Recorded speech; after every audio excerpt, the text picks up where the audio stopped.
I want to welcome everyone to the Mansfield Room. We feel very privileged to be here in the Mansfield Room and on the Senate side. I'm Bob Weiss. I'm the chair of the National Board of Professional Teaching Standards, and I'm joined by our vice chair, Christy Levings. And what a wonderful, wonderful way to spend the 25th anniversary of the National Board. So thank you all very, very much for being here. So I have a question. How many of you are on the board or have been on the board of the National Board of Professional Teaching Standards? All right. You have brought it a long way. And we're going to have some quick introductions and some quick recognitions.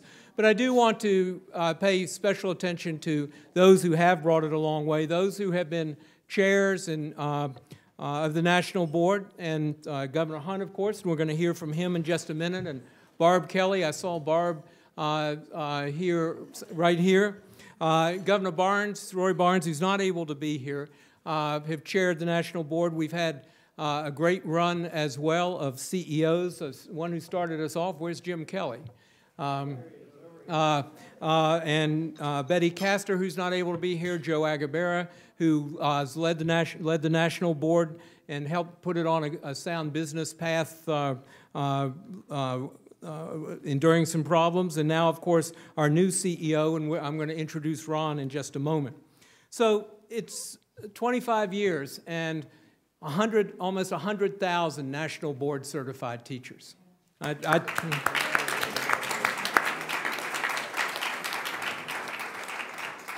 And so what it has truly done, I believe, is to show what can be done with teaching and to elevate the profession. And I want to particularly thank those of you who have helped done it. I'm looking at not only the national leadership, I'm looking at true national leadership, both federal and national. Some of you in Washington, some of you who've come and work outside Washington, very, very much. And I greatly appreciate what you've done. I want to thank Dennis Van Rokel, president of the NEA, Randy Weingarten, president of the American Federation of Teachers, for your vast contributions and the contributions that your unions make to this and to the National Board. So if I could recognize, and somebody who's not able to be here, but who's been very helpful, particularly at the federal level, and I want to recognize the chair of the Senate Health, Education, Labor, and Pension Committee, Senator Tom Harkin, for all that he has done to promote the National Board. And I also appreciate the fact that I believe that one of the Teachers of the Year was a National Board certified teacher from Iowa. That always helps too. But Senator Harkin, and the thing about the National Board is that it has enjoyed true bipartisan support, because it truly is a nonpartisan organization. And so I appreciate those members of the Senate and the House who have long supported the National Board. Someone who helped get us started, who's been a longtime supporter of the National Board, is former Education Labor Secretary Richard Riley. And Secretary Riley, as well as being Secretary, former Governor of South Carolina, and now a senior partner with Nelson, Mullins, Riley, and Scarborough. Christian Science Monitor observed about Secretary Riley. They said that Americans regard Dick Riley as one of the great statesmen of education in this century. David Broder, a well-known columnist for many years for the Washington Post, called him one of the most decent and honorable people in public life. And when he was governor, he was so popular that the people amended the South Carolina Constitution to enable him to run for a second term. Trust me, that doesn't happen a lot. After winning national recognition for his successful education improvements in South Carolina during the 1980s, Secretary Riley was chosen by President Clinton in December 1992 and again in 1996 to serve in his cabinet as the nation's chief education officer. In that role, Secretary Riley continued his efforts to improve public education across the country, including the training and retention of teachers. He often refers to teaching as the noblest profession of them all. He has been an avid supporter of the National Board since its inception, especially during his 8 years as secretary, which was so important for continuation of the board. We're fortunate to have his active support and have him with us at this meeting. Secretary Riley. Thank you, Bob. Thank you so much. Thank you all very much, and thank you, Bob, and thank you for chairing this great organization. And I'm so pleased to have Jim Hunt here, Jim Kelly. Ron, you've got a great group following you, and you're going to do a grand job. So I want to welcome, just as Bob did, all of you here. This is the 25th anniversary, and what a wonderful celebration. It's good to have something positive out there. Al Shanker in 1985 was president of the AFT, and I saw some of his colleagues here, and he issued the first major call to establish a national teacher standards and an evaluation board. That was in 85. In 86, then, that vision came closer to reality. The Carnegie Corporation Task Force in Teaching as a profession issued then a final report, A Nation Prepared Teachers for the 21st Century. And that was really a move at that time. It called for the creation of a board to define what teachers should know and what they should be able to do. Further, it supported the creation of rigorous, valid assessment to see that certified teachers meet those standards. In response to this recommendation, then, the Carnegie Corporation of New York, and I was honored to serve on that board as Jim Hunt was, funded the establishment of the National Board for Professional Teaching Standards. The rest is history, and you all know that history very well because you've all been part of it. At its founding in 1987, the board made a promise to the nation's teachers and to citizens to raise the standard for quality teaching in America. And over the past 25 years, the board has met and exceeded that goal. We all know that and are very proud of it. And by the end of this year, more than 100,000 educators will have received National Board certification, the highest credential for American teachers. And the research shows that students of National Board certified teachers outperform students of non-NBCT students. National Board certified teachers are making their mark on American education, and I'm confident of their continued success during the next 25 years. But it's great to be here with you all on this 25th anniversary. None of this would have been possible without the Carnegie Corporation of New York. So it's a pleasure to me to turn it back to Bob Weiss, who will introduce my dear friend and education colleague, Michelle Cahill. Bob?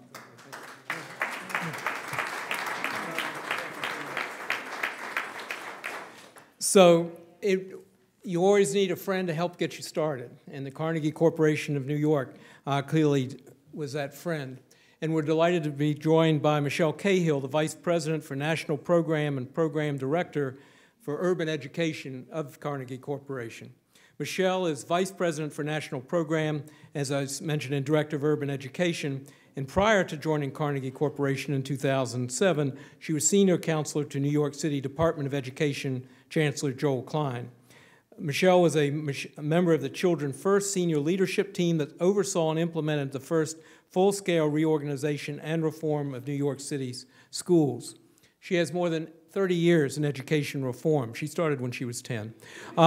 Youth development and urban affairs work. She served as Vice President of the Fund for the City of New York, where she developed the Beacon School Initiative with New York City, and as Vice President for Schools and Community Services at the Academy for Educational Development. Michelle, we want to thank you and Carnegie for bringing us a long way. Well, good evening, everyone. It's quite a privilege to represent Carnegie Corporation here and to congratulate the National Board of Professional Teaching Standards and salute all of the great leaders that have made this come into fruition, and Governor Hunt, Secretary Riley, Governor Weiss, and of course Jim Kelly, who was a longtime colleague of everyone at Carnegie in developing the National Board and other adventures that we've all had in education and teaching over the years. Teaching and learning. Teaching is at the heart of an educated citizenship. We cannot have a society that thrives, barely have one that can function, without an educated citizenry, and you cannot have that without excellent teachers and excellent teaching. It's at the very heart of what America needs and what America stands for. And over 25 years ago, with the National Board making the key contribution of saying that teaching as a profession needed to be both lifted up and strengthened and owned by professional leadership of teachers, and build into that the elements of what a profession needs to be known for in the country: a research body of knowledge, standards of excellence, methods of assessment and accountability of what high quality is, and also showing rather than merely telling this, demonstrating what this really means. So we are very privileged to be able to count the National Board as one of the extraordinary endeavors that Carnegie Corporation has been associated with. Also wanted to say that at this moment in time, such a critical moment for the National Board, as it is a critical moment for all of us who care deeply about children and youth and our future. As we all know, the world is changing very rapidly. The futures of our children are greatly at risk, and teaching is challenged to change and meet this new world that we're all in. And I think that the National Board can be celebrated very, very much for where it is, and also be challenged that this is a time in which the teaching profession needs to be speaking to these challenges of today, the modernization of the profession, new roles for teachers, new voices or stronger voices of the demands of the kinds of schools and learning environments that are going to be able to accelerate the learning of our children to the Common Core and next generation science standards. So I think it's both a moment of celebration and it's a moment of reflection on how important this organization is to being able to say where teaching and learning needs to go in a leadership way in the country. So again, we're very proud to be associated with the National Board, and thank you very much.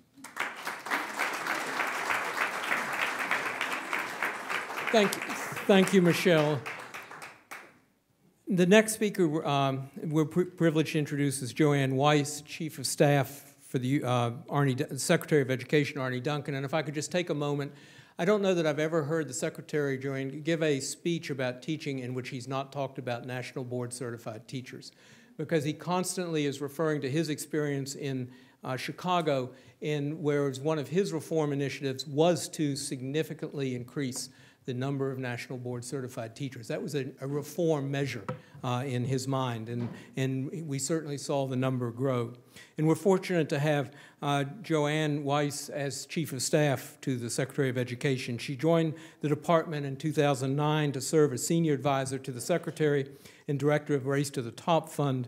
In this capacity, she led the department's $4.35 billion Race to the Top program designed to encourage and reward states making system-wide, comprehensive, and coherent education reforms. Prior to joining the administration, she was Partner and Chief Operating Officer at New Schools Venture Fund, a venture philanthropy from working to transform public education by supporting education entrepreneurs and connecting their work to systemic change. I would describe, my own adjective to describe Joanne is peripatetic. You were truly everywhere, making things happen. And it's evident from her passion for education and that all of her career, which has been pioneering innovative work that increases the effectiveness of teaching and learning processes. Joanne Weiss.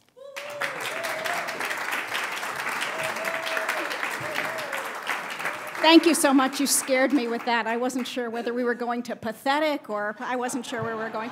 But thank you so much. It's such an honor to be here and to be sandwiched between luminaries from Secretary Riley to Michelle Cahill, Governor Wise, Governor Hunt.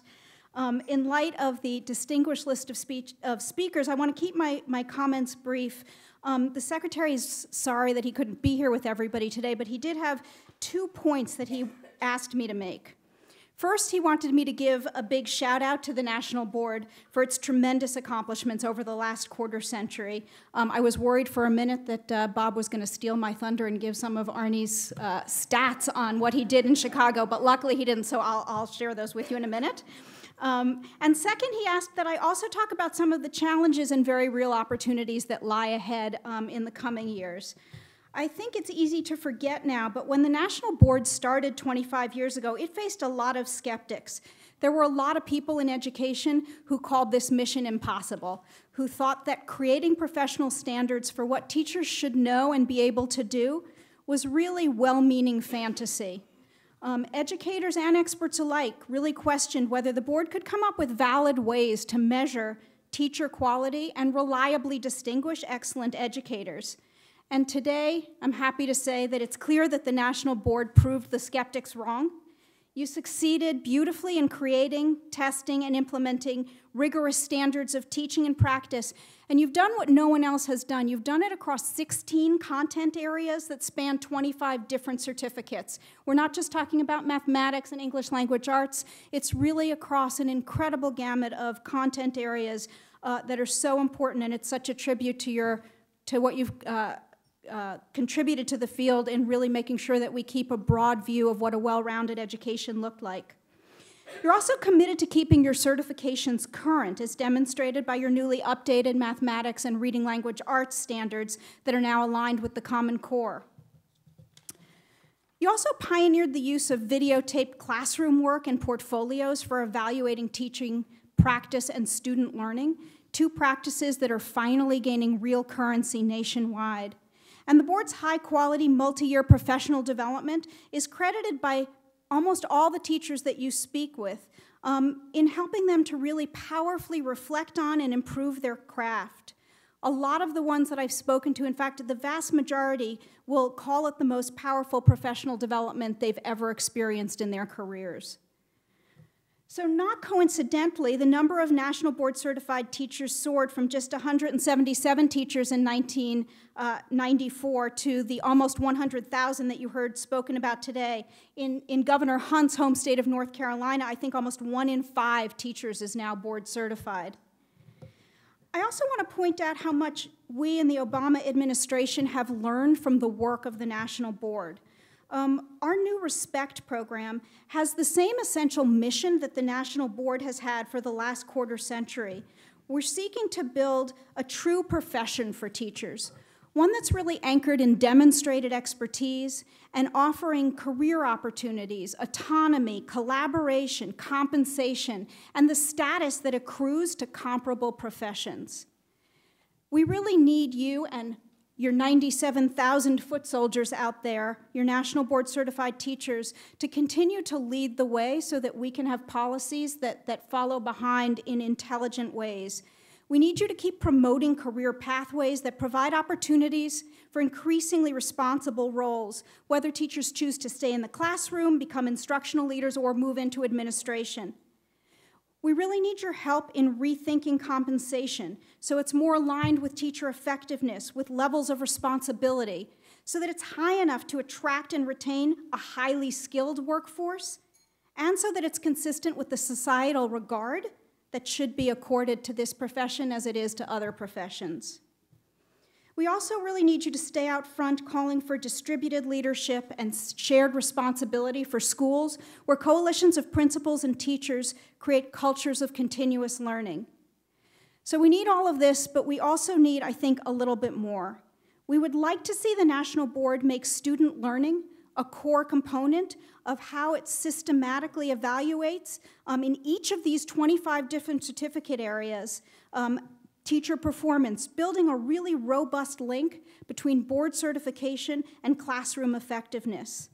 I can't overemphasize how important it is, especially at this moment in time, for your deep thinking about practice to really be connected to evidence taken from multiple sources of student academic growth. The field just needs your ability to think deeply about these problems instead of the sometimes surface way that I think we're approaching these questions. We'd also like to see the National Board really continue to expand its ranks in school leadership positions, especially in the highest need schools. Today, I'm delighted to say that more than half, 55% of the NBCTs teach in Title I eligible high-need schools. That's terrific, but it's not enough. Your voice can help make our neediest schools the most prestigious places to work in education, so that it's the capstone of a great teacher's career. Finally, as you all know, when Secretary Duncan was CEO of Chicago Public Schools, he really pushed for a dramatic expansion of the National Board program.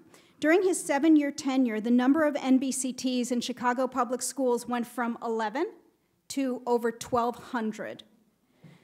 Even more encouraging, today 90% of the Chicago teachers who became NBCTs are still teaching in Chicago Public Schools.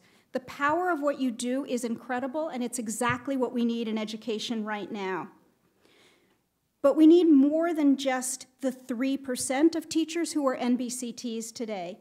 We need accomplished teachers in every single classroom. We need every student to have an effective teacher. That should be the norm, not the exception. In other professions like medicine, accounting, engineering, architecture, board certification's expected. About 90% of physicians are board certified, and most of us have probably never even considered going to one who wasn't. I think Ron Thorpe recently said that NBCTs should not seek to become the Mensa of the teaching force.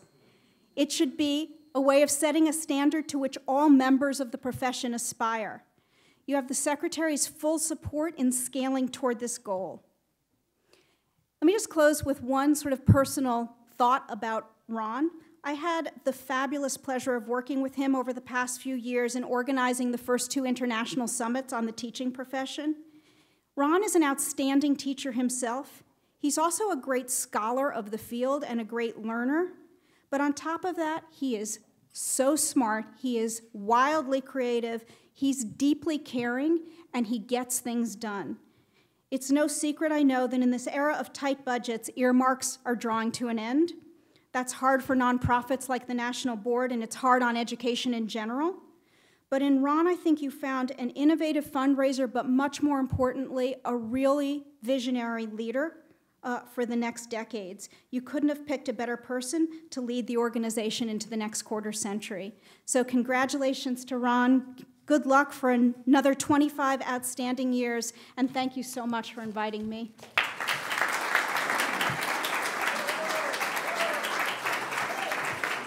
Thank you, Joanne, and thank you for both the challenge and thank you for stealing my speech about Ron. But we appreciate you being here and also all the Secretary has done. Now, the next speaker has touched literally and worked with literally everybody in this room at least once. Now, I just learned, Governor Hunt, I did not fully appreciate it. I knew that North Carolina by far had the highest number of National Board Certified teachers. I didn't realize you'd gotten it up to 1 out of 5. And so that explains something, because I was talking to a state trooper at one of your Hunt Institute functions the other day, and he said, you know, when Jim Hunt was governor, we had instructions, we pulled teachers over and we'd ask them if they're National Board Certified. That's what, so it made a big difference. So if there is truly an educational, those who have served education well as governor, and Governor Hunt is the one who makes that mold. Served 4 historic terms as governor of North Carolina. Under his leadership, North Carolina's public schools improved their test scores more than any other state in the 1990s. In 1999, he called for the state to be first in America by 2010. To further this mission, he didn't just retire. After he left, he chairs the board of the James B. Hunt Jr. Institute for Educational Leadership and Policy.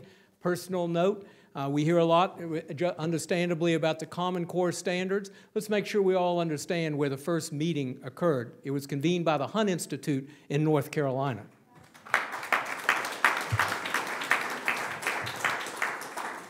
As part of the University of North Carolina, the Hunt Institute was established in 2001 to work with current and emerging political, business, and education leaders as a national level to improve public education. Now, Governor Hunt, of course, is focused on many areas of education. One of his real initiatives, strong initiatives, has been early childhood development and the improvement of quality teaching. His Smart Start program received the prestigious Innovations in American Government Award from the Ford Foundation and the John F. Kennedy School of Government at Harvard University. In 1985, he co-chaired the Committee of 50, which led to the Carnegie Forum on Education and the Economy, and eventually the National Board for Professional Teaching Standards. He's also provided education leadership as chairman of the National Commission on Teaching in America's Future, chaired the National Education Goals Panel, served as board vice chair of Achieve, Inc., and chair of the National Center for Public Policy in Higher Education.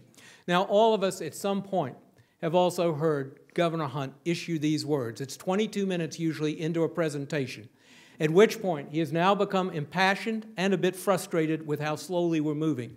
And so he says, we can do this.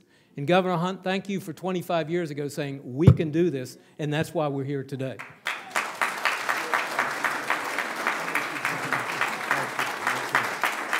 Thank you. Well, Governor Weiss, thank you very much.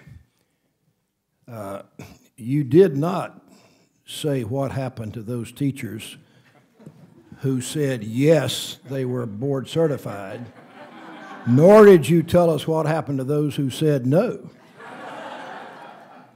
They reported them to me.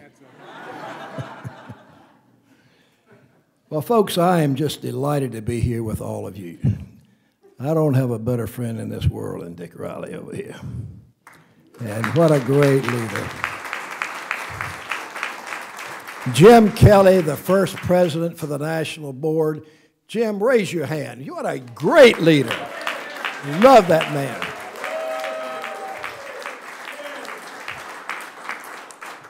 And all of you, I'm so proud of this man's leadership, congressman for years, governor, now head of all these great national organizations, including our chairman.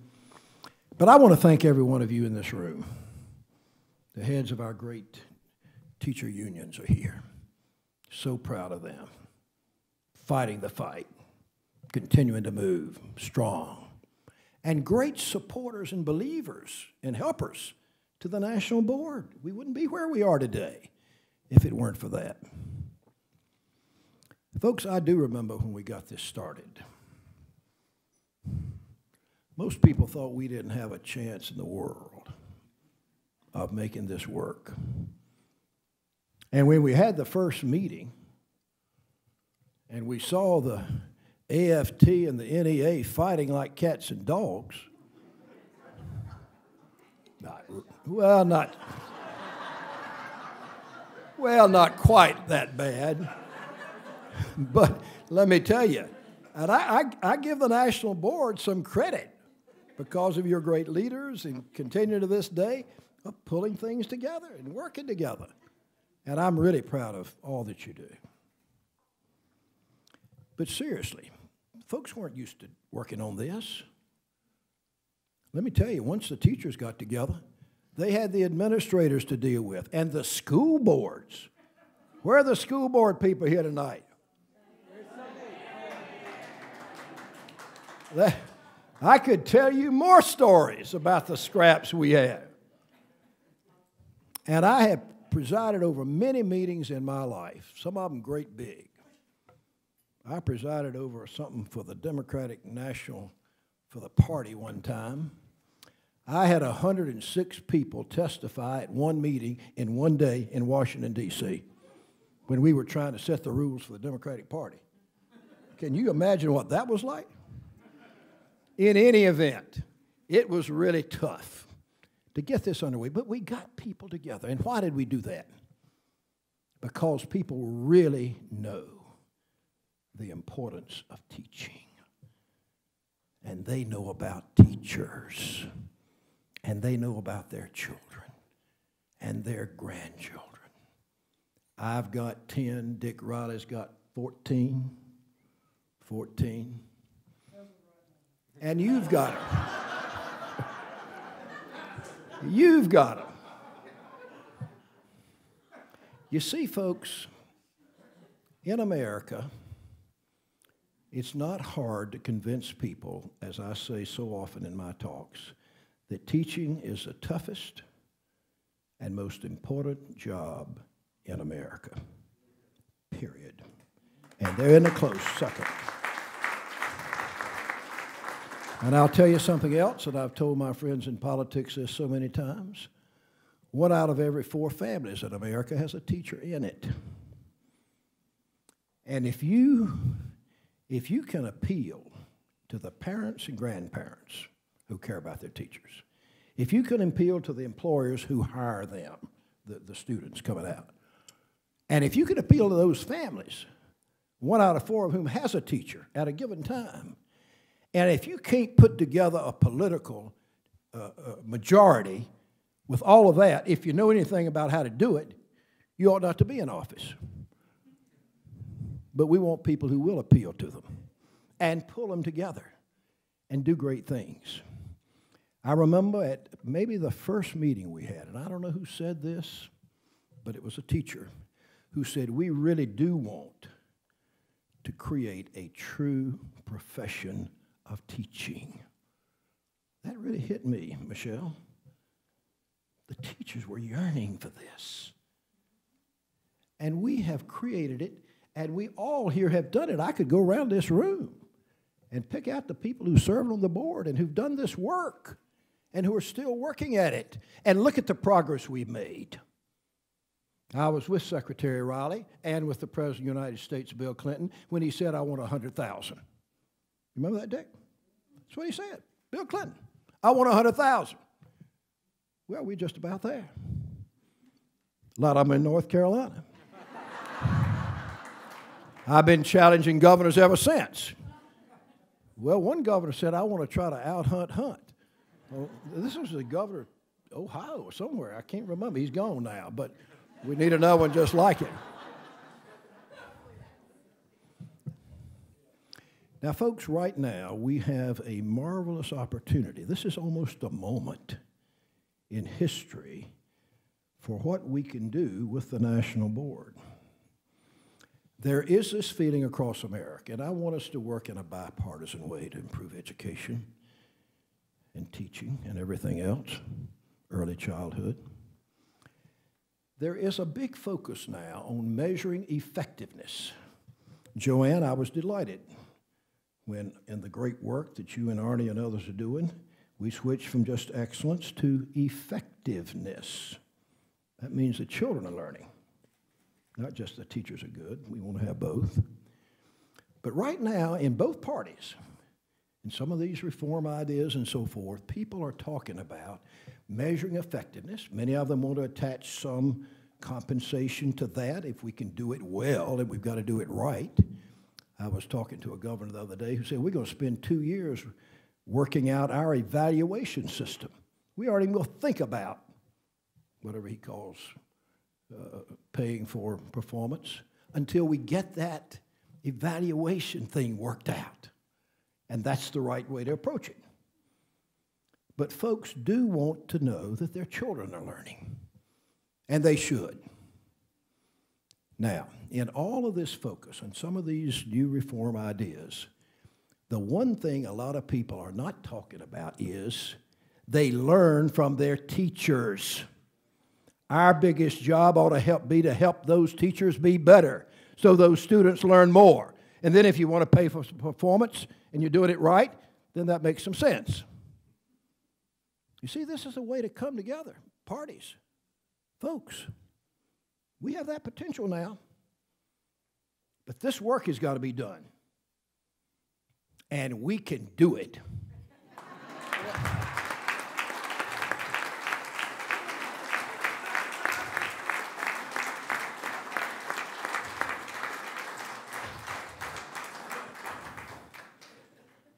This is America. This is the National Board for Professional Teaching Standards. This is all of you and all of the folks in America who care about their children, grandchildren, who really believe in teachers. And we've got to work at this now. And we need the best leadership in America to lead us in it. And I want to tell you, Jim Kelly was a guy who said, there's a fellow named Ron Thorpe. And he was on fire for Ron Thorpe. I said, God almighty, I want to meet that fella. And so I got to meet him. I've judged and helped develop a lot of leaders in my life, as Dick Riley has and Bob Ross.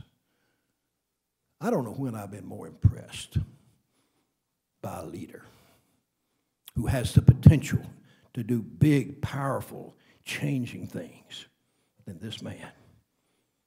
And I am excited that we've got him. I want us all to stand behind him. And Michelle, I want you all to give him plenty of money from Carnegie.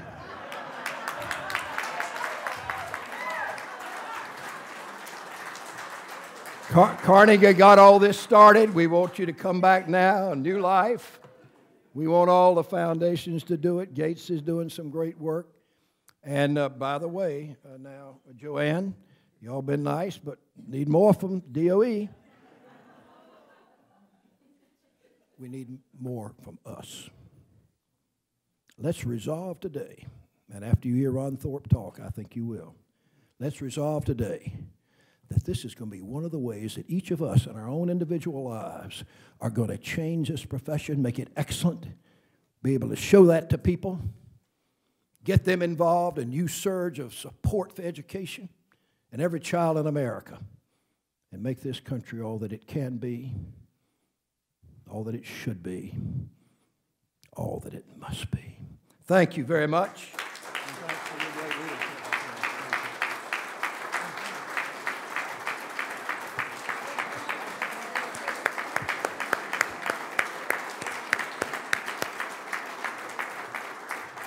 And Governor, the next 25 years, we can do it. And the person who's going to help us do it is Ron Thorpe, and that's who will be our final speaker. Ron has been incredibly introduced already. Anything I say is academic at this point, but I'm going to try anyway. So I'm going to give you some of his bio, which is very impressive, and then just a couple of quick thoughts. Ron is a nationally recognized educator whose career is always focused on development of teachers. He's been he came to us as vice president for education at WNET, the nation's flagship television station in New York City, where he has been the architect of the celebration of teaching and learning, a world-class conference for K-12 educators. He began his teaching career at Phillips Academy in Andover, where he was also assistant headmaster, and credits the late Theodore Sizer with shaping his vision for schools. Later, he served as dean of faculty and chief academic officer at the Kingswood Oxford School. Between 1900 and 2003, he was program officer at the Geraldine R. Dodge Foundation, senior vice president for program at the Rhode Island Foundation. The what? Oh, I did. Well, Ron is young, but he's incredibly timeless. And that's why we're so excited about him being with the National Board. He sees to the ages as well as the past. He was senior program officer at the Wallace Foundation. His 8 years at WNET have moved that station to the forefront of education nationally. Dr. Thorpe is the author of numerous articles and commentaries on education, technology, and philanthropy, and the editor of the First Year's Principle.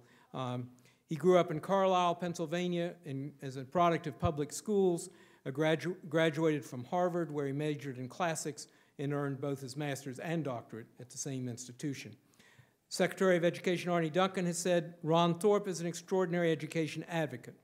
Through WNET's annual celebration of teaching and learning, Ready to Teach grant, and participation in the International Summit on the Teaching Profession, Ron has shown constant dedication to empowering teachers. Let me just say on behalf, I think, Christy, if I may speak for you as vice chair and the board, we're so pleased that Ron has joined the National Board of Professional Teaching Standards. Ron, you come and there are several who have done great things before. Obviously Kelly, Castor, Aggerberry. You come as you've heard some of the past of this organization and heard from some of those who made it possible, but you also come bringing the future. Because Ron clearly sees what a transformational moment this is for education for teaching, and for National Board. And we're convinced that he's going to make all three happen at the National Board. Ron Thorpe.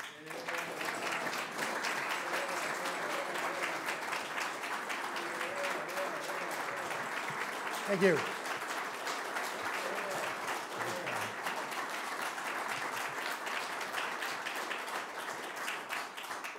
Oh, I wish I'd have written a better speech. Thank you, Governor Weiss, for that introduction and for your support and Christy's support. Dennis Van Rokel, my old friend Randy Weingarten, and all the board of directors in my first 7 months have been incredible in helping me get started in a city that I don't know very well and in a job that I am very excited to join. And thank you, Governor Hunt, for coming up and joining us today so that we can honor you, and this really is an honoring of you for our first 25 years and for having the vision 25 years ago to do what you did, to lay out something that had no precedent in our profession. Now, looking back on that historic moment, it's not all that surprising that it was you who teamed up with Jim Kelly to launch this bold effort. And it is no surprise that on my first visit, after being named president of the National Board, that Jim Kelly and I flew down to North Carolina to see you. I hadn't even started yet as president, but I knew it could never start without that trip. And I'm so pleased that Secretary Riley is here tonight. I had the honor to meet him a couple years ago when he came to the celebration of teaching and learning, and we put on that wonderful talk where he and Secretary Duncan together in the same room. I don't know how many teachers in this world ever get a chance to sit in the room with one secretary, but to sit with both of them at the same time, extraordinary. I had a thought about Secretary Riley at that moment when he was there. I had never realized it before, but he became secretary on what was basically day one of the internet. Before he became secretary, none of us were sending emails or doing anything. And over those 8 years, he built up the Educational Technology Office with the help of Linda and all the folks that you brought in there. But that was an extraordinary achievement to take us from the pre-internet age to where we are today. And we're always grateful for your help on the National Board. And I hope I can continue to look to you for guidance. And Michelle Cahill and the Carnegie Corporation. It was the Carnegie Corporation, actually it was the Foundation for the Advancement of Teaching, back in 1910, that put up the money that led to the Flexner Report. And the Flexner Report gave rise to the true profession of medicine. Without that early support, who knows where we would be in healthcare in this country. And of course, it was then Carnegie in 1987 that decided it needed to do the same thing for teaching and education and put up the first money for the National Board. And as Carnegie celebrates its 100th birthday, it's great personal pride for me and everyone at the National Board to know that along with such iconic and heroic efforts such as Sesame Street, NAEP, TIAA-CREF, Head Start, you list the National Board. Great pride. And on a personal note, having spent a dozen years in philanthropy myself, I'm very well aware of the almost mythical proportions that Michelle has in the world of grant making. And Joanne Weiss, thank you for being here and for representing Secretary Duncan and the department, for all that the department has done for many years to make the National Board work.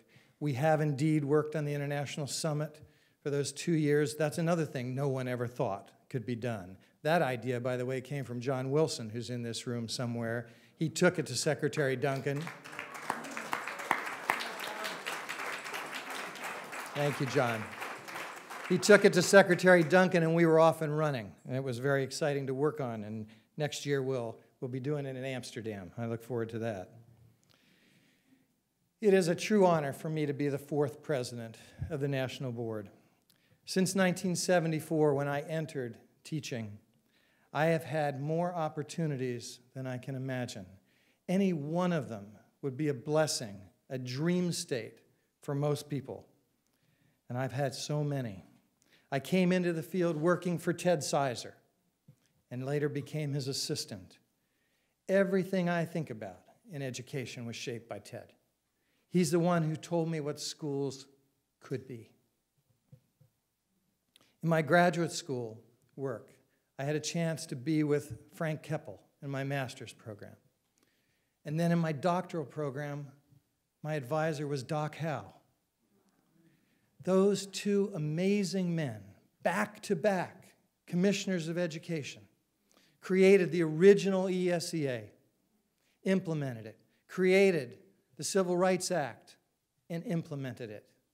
Their spirit, as well as Ted's, are with me, I hope, every day. But I'm blessed to have more than just spirit at my disposal, because I've got Governor Hunt, Secretary Riley, my old friend Jim Kelly, and many others who helped build the National Board over these 25 years. They have been so generous with their time and their counsel, and I look forward to working with them and all of you as we head into our 2nd quarter century.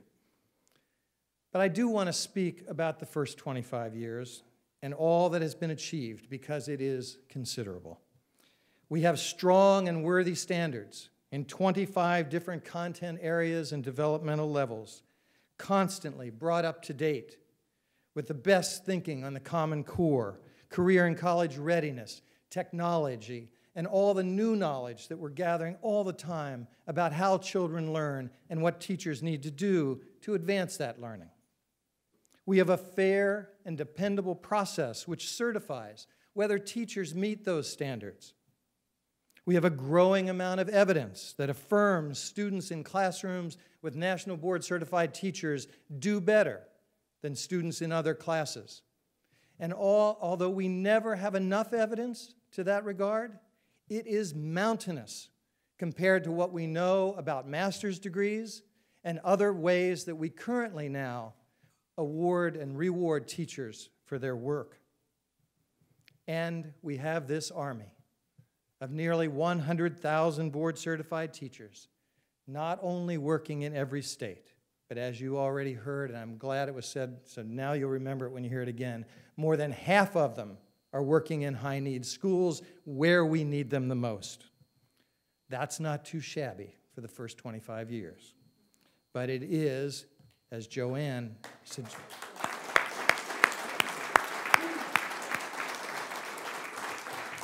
but it is, as Joanne has suggested, only a beginning. We have much more to do. If the good news is that we have evidence of effectiveness, the challenge is to come up with more evidence. If the good news is that we have a reliable process, the challenge is to make it even better. If the good news is that we have high and worthy standards, the challenge is to constantly evolve those standards to keep them relevant and rigorous. And if the good news is that more than half of those board-certified teachers are in high-need schools, the challenge is that we must double down on that number for the children who need effective teachers the most. We will deal with each of those challenges. But then there is the point that trumps all of the others. If the good news is that we have 100,000 board-certified teachers, the challenge is that we have only 100,000 board-certified teachers. If we are ever going to have the schools our children deserve, board certification cannot be an elite core. In every profession, medicine, law, accounting, engineering, whatever you want to name, board certification is the norm, not the exception. It is what every member of those professions aspires to and most achieve, and that must be the same in education. If you had surgery tomorrow, or more importantly, if you had a child or a grandchild going into surgery tomorrow, and the surgeon came to you and said, "I'm not board certified, but I'm just as good," you would not feel very confident about that. Why should we accept or expect anything less from teaching? Making board certification the norm and all that's going to require, and it is a massive job to change that culture, will not be easy, but it must be done. We must identify the barriers that are keeping teachers from applying for and achieving board certification, and we must get rid of those barriers. We must take the videos and the reflective papers submitted by board-certified teachers and introduce them into teacher preparation programs and into the training of principals who are about to start doing the difficult work of observing teachers and evaluating them. They should be trained on board-certified teachers' videos and reflective papers. Attaining board certification needs to be understood as the goal. From the first day a person sets foot in a teacher preparation course, and it has to continue through induction and the novice periods. That is the way it is in every other profession. I see no reason why teaching shouldn't have the same structure. This is the work that will define our second quarter century. And I hope we can count on each of you to help us make that happen. Today, tonight, we celebrate Governor Hunt, Secretary Riley, Senator Alexander, the Carnegie Corporation, the U.S. Department of Education, and all of those who have brought us to this point. And we also raise our glasses to all of you who will have the courage to build on that foundation and to make this profession what it truly deserves to be. Raise your glasses and toast that future. Thank you.